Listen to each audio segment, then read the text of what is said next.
जय हिंद। मेरा नाम है आरफा नबील और इस वीडियो में हम बात करेंगे सिटीजनशिप ऑफ इंडिया की। सिटीजनशिप ऑफ इंडिया पढ़ने से पहले हमें सिटीजनशिप का मतलब पता होना चाहिए। तो सिटीजनशिप का जो कॉन्सेप्ट है वो अरस्तु से स्टार्ट हुआ था और सिटीजनशिप का मतलब होता है एक नागरिक का एक देश में रहने का अधिकार, पूरे अधिकारों के साथ रहने का अधिकार। सिटीजनशिप कहती है person's legal status as a legal member of a country, as a legal member of a nation. अगर बात करें जब एक कंट्री के पास, एक कंट्री के किसी मेंबर के पास लीगल अथॉरिटी आ जाती है वहां पे रहने की, तो उसको हम सिटीजन बोलते हैं। अगर बात करें पर्सन ऑफ अ कंट्री की, और एक होता है citizen of a country. Person of a country हम कह सकते हैं जो इंसान किसी कंट्री में घूमने आया है या किसी जॉब पर्पज से आया है कुछ साल के लिए, उसको हम पर्सन बोलते हैं। ऐसा नहीं है कि उसके पास कुछ राइट्स नहीं होते, उसके पास भी कई राइट्स होते हैं, पर जो सिटीजन ऑफ कंट्री जो होता है उसके पास सारे fundamental rights, civil rights, political rights दिए जाते हैं। अगर बात करें सिटीजन्स की, तो citizens have the right to vote. Taxes देने का भी जो अधिकार होता है वो किसको होता है? सिटीजन ऑफ कंट्री को होता है, ना कि पर्सन ऑफ कंट्री को। अगर बात करें जो पब्लिक ऑफिसेज होते हैं, जैसे कि प्रेसिडेंट बनने का जो अधिकार होता है, चीफ जस्टिस ऑफ इंडिया, ऐसी जो पोस्ट है, मिलिट्री में जाने का जो ये अधिकार होता है, ये सारे अधिकार जो है किसके हैं? ये सारी जो प्रिविलेजेस हैं किसको मिलते हैं? ये सब मिलते हैं सिटीजन ऑफ द कंट्री को, ना कि पर्सन ऑफ अ कंट्री को। अगर हम इंडियन पॉपुलेशन की बात करें तो इंडियन पॉपुलेशन को भी हमने 3 पार्ट्स में डिवाइड किया है, पर्सन, सिटीजन और माइनॉरिटीज। पर्सन वो इंसान है जैसे जो इंडिया में घूमने आया है या जॉब पर्पज से आया है, तो वो हम बात करते हैं जैसे आर्टिकल 14, 20, 21 से लेकर 28 तक जितने आर्टिकल्स हैं वो person of a Indian person जो है वो एंजॉय कर सकता है। उसके बाद बात करें सिटीजन, तो सिटीजन ये राइट्स तो सभी एंजॉय करेगा, साथ में आर्टिकल 15, आर्टिकल 16, आर्टिकल 19 जो है, आर्टिकल 29, आर्टिकल 30, ये जो कुछ आर्टिकल्स हैं ये सिर्फ सिटीजन और जो माइनॉरिटीज है, जैसे माइनॉरिटीज का मतलब जो इंडियन पॉपुलेशन में कम है, जैसे कि बौद्ध, जैन, ये जो इंडियन पॉपुलेशन में कम है, ये होती है आपकी माइनॉरिटीज। तो ये जो राइट है आर्टिकल 15, 16, ये जो राइट है ये पर्सन मतलब जो सिटीजन नहीं है वो एंजॉय नहीं कर सकता, ये सिर्फ और सिर्फ सिटीजन एंजॉय करते हैं। अब हम बात करते हैं Indian citizenship part 2, article 5 to 11। India में सिटीजनशिप देने के 2 कॉन्सेप्ट्स के बारे में बात हुई है। सबसे पहले बात करें by the commencement of the constitution. By the commencement of the constitution का मतलब है जिस दिन कॉन्स्टिट्यूशन लागू हुआ था उस दिन तक सभी लोग भारत के क्या कहलाएंगे? सिटीजन कहलाएंगे। मतलब 26 जनवरी 1950 तक जो भी लोग उससे पहले से और उस तक 26 जनवरी 1950 तक भारत में रह रहे थे वो भारत के सिटीजन कहलाएंगे, कुछ शर्तों के साथ। और दूसरा है बाय द पार्लियामेंट लॉस, मतलब 26 जनवरी 1950 के बाद कौन भारत का नागरिक होगा और कौन नहीं होगा ये बताएगी पार्लियामेंट। मतलब जो असली ताकत है, जो असली पावर दी है हमारे कॉन्स्टिट्यूएंट मेकर्स ने, वो किसको दी है सिटीजनशिप की? वो दी है हमारी पार्लियामेंट को। तो पार्लियामेंट ने इस पे एक्ट भी बनाया जिससे आज तक हमारी जो सिटीजनशिप का कॉन्सेप्ट चल रहा है वो है सिटीजनशिप एक्ट ऑफ 1955, जो हम आगे पढ़ेंगे। तो अब बात करते हैं by the commencement of the constitution, मतलब 26 जनवरी 1950 तक कौन भारत का नागरिक होगा, ये हमें बताते हैं आर्टिकल 5 से 11। तो सबसे पहले बात करते हैं आर्टिकल 5 की।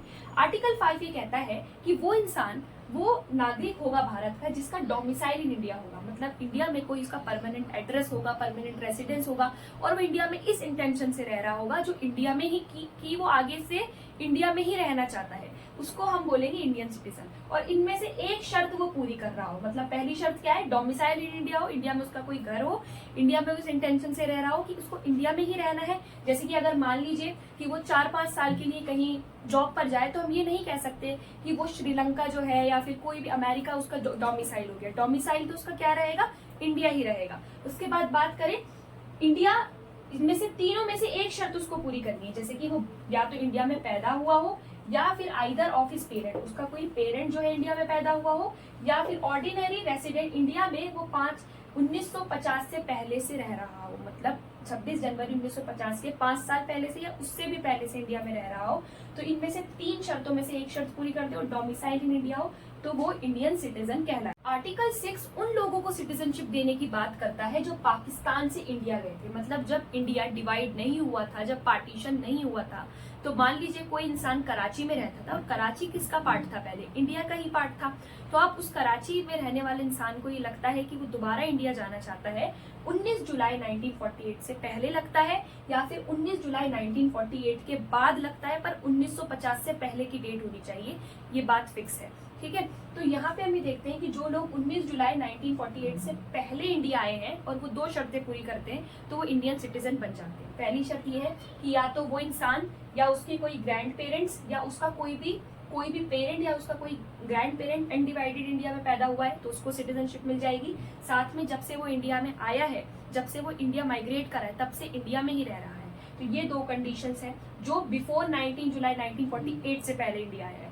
उसके बाद जो 19 जुलाई 1948 के बाद इंडिया आया है परमिट सिस्टम के बाद, तो वो हम ये देखते हैं या तो वो या उसके पेरेंट्स या उसके कोई ग्रैंड पेरेंट अनडिवाइडेड इंडिया में पैदा हुए, या साथ ही जब से वो इंडिया माइग्रेट करा हो तब से 6 मंथ से वो इंडिया में ही रह रहा हो और उसने एप्लीकेशन दी हो अपने रजिस्ट्रेशन के लिए रजिस्ट्रेशन ऑफिसर को और उसने उसको एज अ सिटीजन रजिस्टर कर लिया हो, तो वो इंडियन सिटीजन बन सकता है।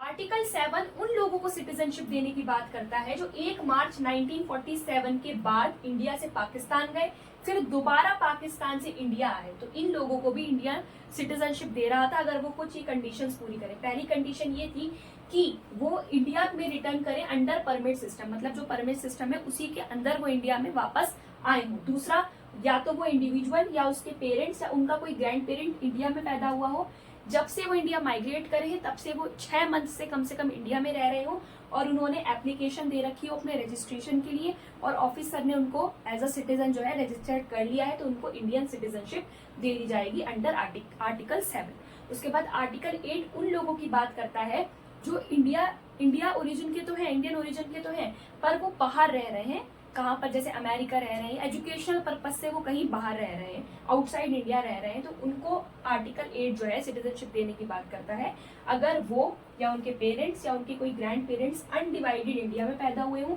या फिर जहां वो रह रहे हों वहां पर एज अ वो इंडियन सिटीजनशिप रजिस्टर्ड हो। वहां के जो डिप्लोमेट हैं उनको कैसे रजिस्टर्ड कर रखा हो, उस इंसान को इंडियन सिटीजन के नाम से रजिस्टर्ड कर रहा हो, तो उनको भी इंडियन सिटीजन माना जाएगा। जहां आर्टिकल 5 से 8 तक हम देखते हैं कि इंडियन सिटीजनशिप देने की बात हो रही, वहीं आर्टिकल 9 ये कहता है कि अगर आपने किसी और कंट्री की सिटीजनशिप ले ली है तो आप फिर इंडियन सिटीजनशिप नहीं ले सकते हैं। ड्यूअल सिटीजनशिप का कोई कॉन्सेप्ट इंडिया में नहीं है, तो voluntarily acquiring foreign country citizenship, तो अगर फिर आप इंडियन सिटीजनशिप नहीं ले सकते हैं। उसके बाद बात करें आर्टिकल 10 की, तो आर्टिकल 10 बात करता है कि अगर आपको 5 to 8 आर्टिकल के अंडर सिटीजनशिप मिल गई है तो आप बिना किसी ऑब्जेक्शन के आप इंडियन सिटीजन रह सकते हैं जब तक पार्लियामेंट कोई ऐसा लॉ बना के आपकी सिटीजनशिप को टर्मिनेट ना कर दे। उसके बाद बात करें आर्टिकल 11 की, तो आर्टिकल 11 कंप्लीट पावर देता है पार्लियामेंट को, पार्लियामेंट की कौन सी मिनिस्ट्री को? होम मिनिस्ट्री को ये पावर देता है कि वो सिटीजनशिप के रिगार्डिंग कोई भी कानून बना सकती है उसको एक्वायर करने के लिए या फिर लोगों की सिटीजनशिप को टर्मिनेट करने के लिए किसी भी तरह का कानून बना सकती है। तो पार्लियामेंट ने अपनी इस पावर का इस्तेमाल करके कौन सा एक्ट बनाया था? सिटीजनशिप एक्ट 1955, जो मेन एक्ट है सिटीजनशिप का। तो यहाँ पर हम ये देखते हैं कि हमने आज आर्टिकल 5 से 11 कवर करे हैं। Thank you so much for watching.